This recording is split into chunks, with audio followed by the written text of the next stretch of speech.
O tema para essa mensagem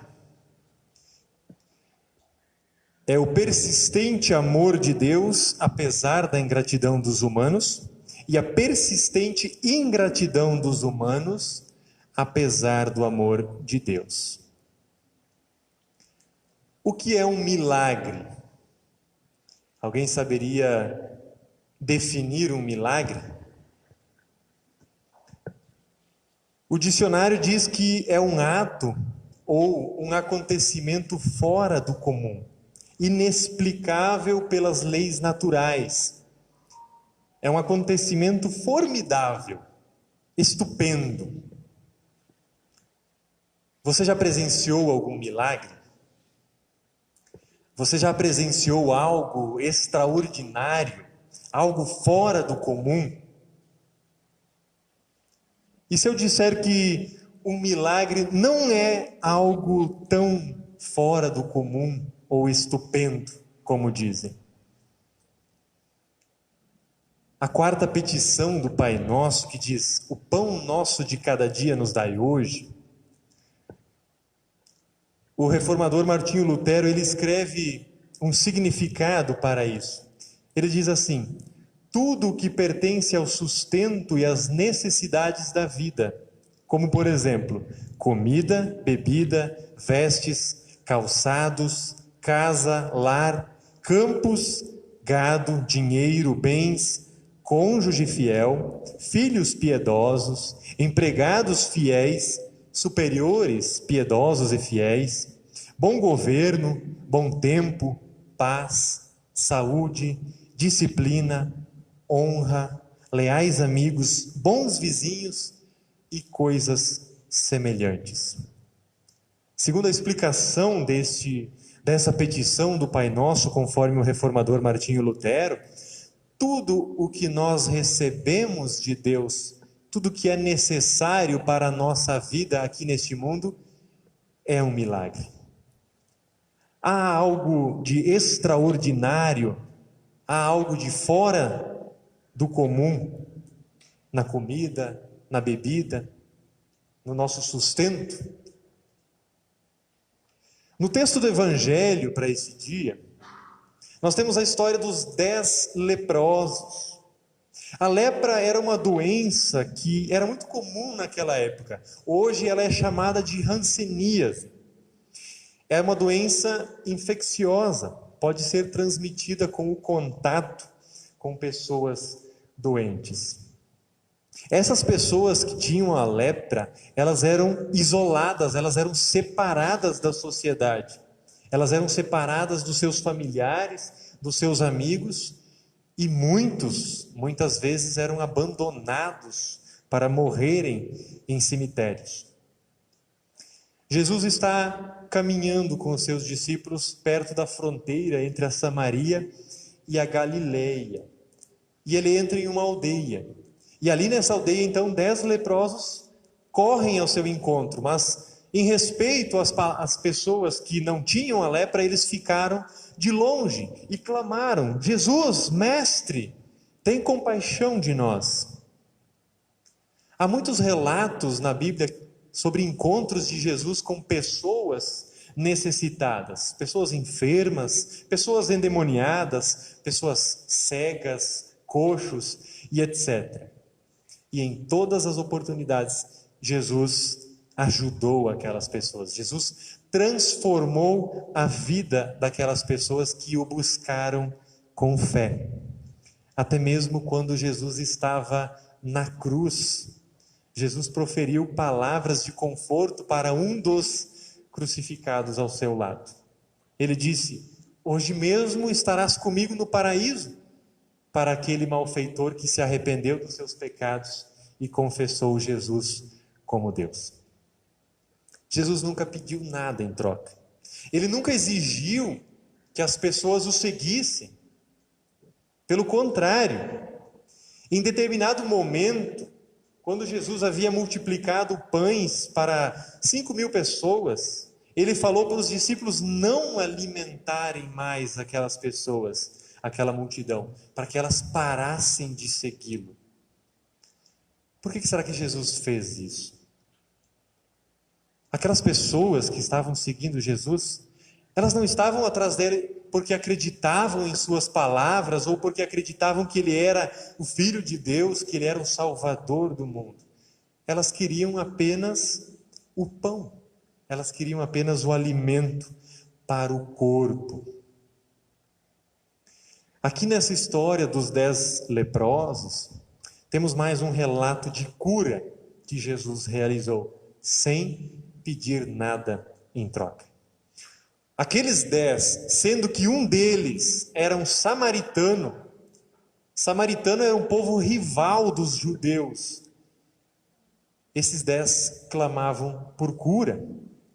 Naquele momento de dificuldade, quando aquelas pessoas passavam por enfermidade em suas vidas, eles se uniram até mesmo a povos inimigos para se consolar uns aos outros.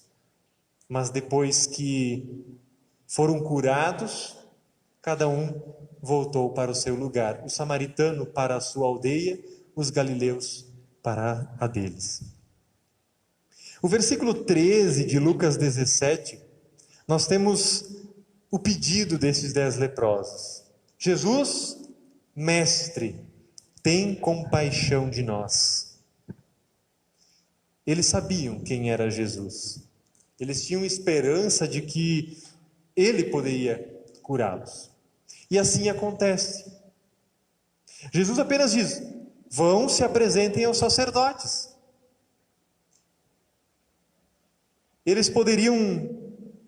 Aqueles sacerdotes poderiam dar o parecer médico para eles. Os sacerdotes na época eram os responsáveis por dizer a uma pessoa: você está doente, você tem que se tratar de tal maneira, ou você tem que se isolar, como era o caso dos leprosos. Assim também eram os sacerdotes quem poderiam dizer: você está curado. Então é por isso que Jesus diz: vão falar com os sacerdotes.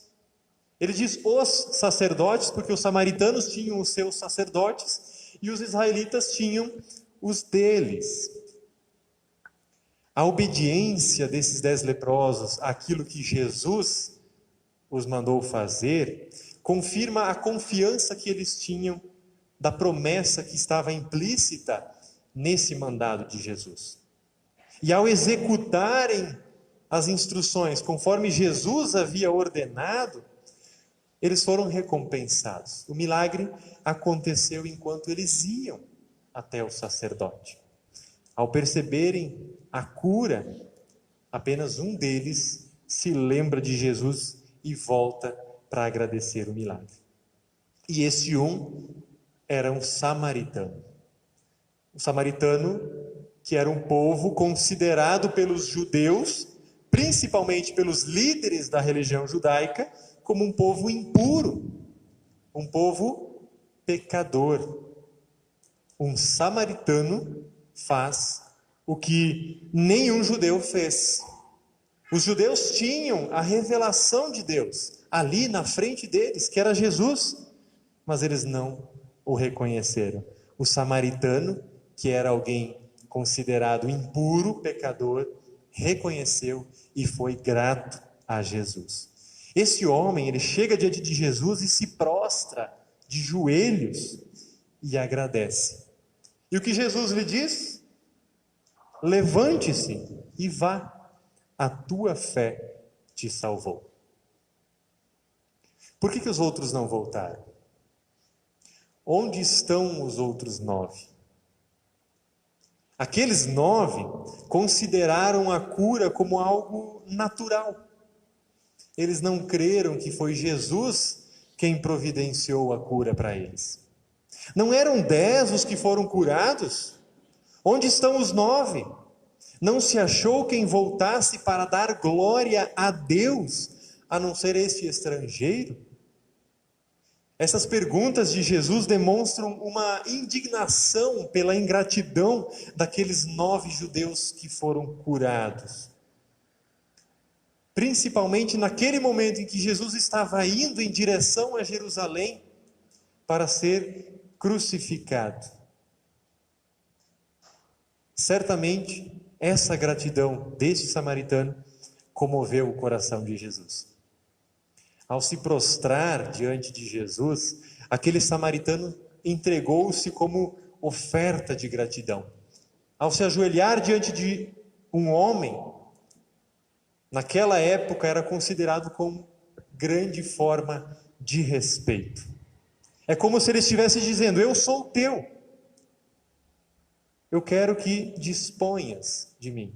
E Jesus lhe assegura que a tua fé te salvou. É como se Jesus estivesse dizendo para ele: você é um estranho, você é considerado impuro, um pecador, é considerado alguém que não faz parte do reino de Deus, mas está de posse da promessa de Deus.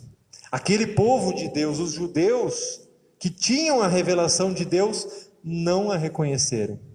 Aquele que não era do povo o reconheceu. Jesus diz: a tua fé te salvou, ainda que os outros não reconheçam que você é um filho de Deus. Muitas vezes a gente é taxado, principalmente nesse período eleitoral, nós somos taxados de não cristãos por defender certas coisas. Não quero entrar nos detalhes, também não, púlpito não é lugar para palanque político, mas muitas vezes, não só nesse contexto, mas fora dele, nós somos taxados como não cristãos, como se nós não fôssemos filhos de Deus. Mesmo que ninguém te considere como um filho de Deus, mantenha firme esta fé. Tão certo como a fé daquele samaritano o salvou da lepra, o curou daquela enfermidade física que o estava atormentando, essa mesma fé continuará trazendo frutos para a vida dele. Essa fé vai garantir a salvação que Jesus estava indo garantir para ele na cruz.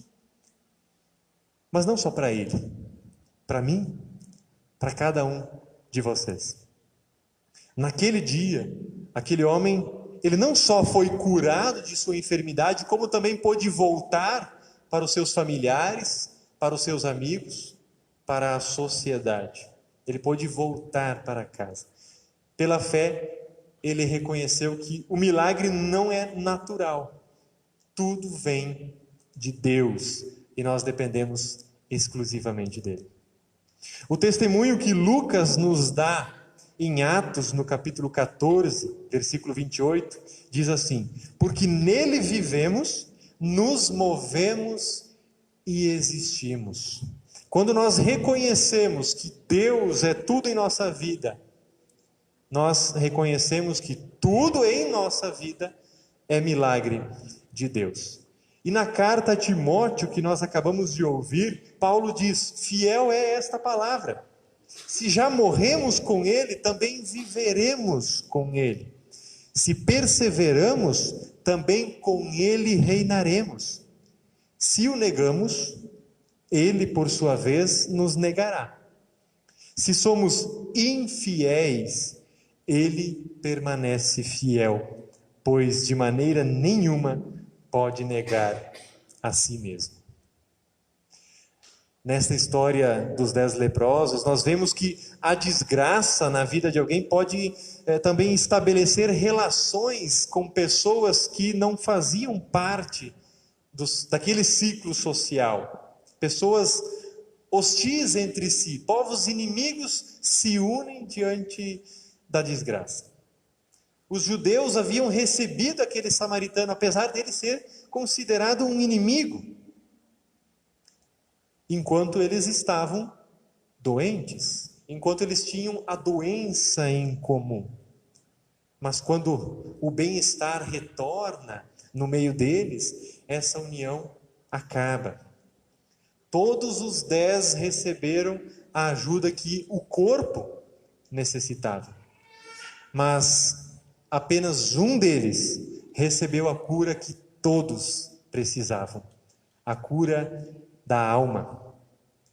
E este é aquele que agradeceu.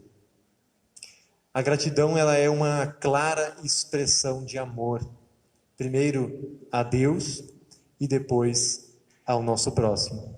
Só quem experimentou o verdadeiro amor, aquele que vem de Deus, aquele que entra no nosso coração por meio da palavra pregada e lida, aquela palavra que transforma a nossa vida, que cura a enfermidade da nossa alma, que eram os nossos pecados,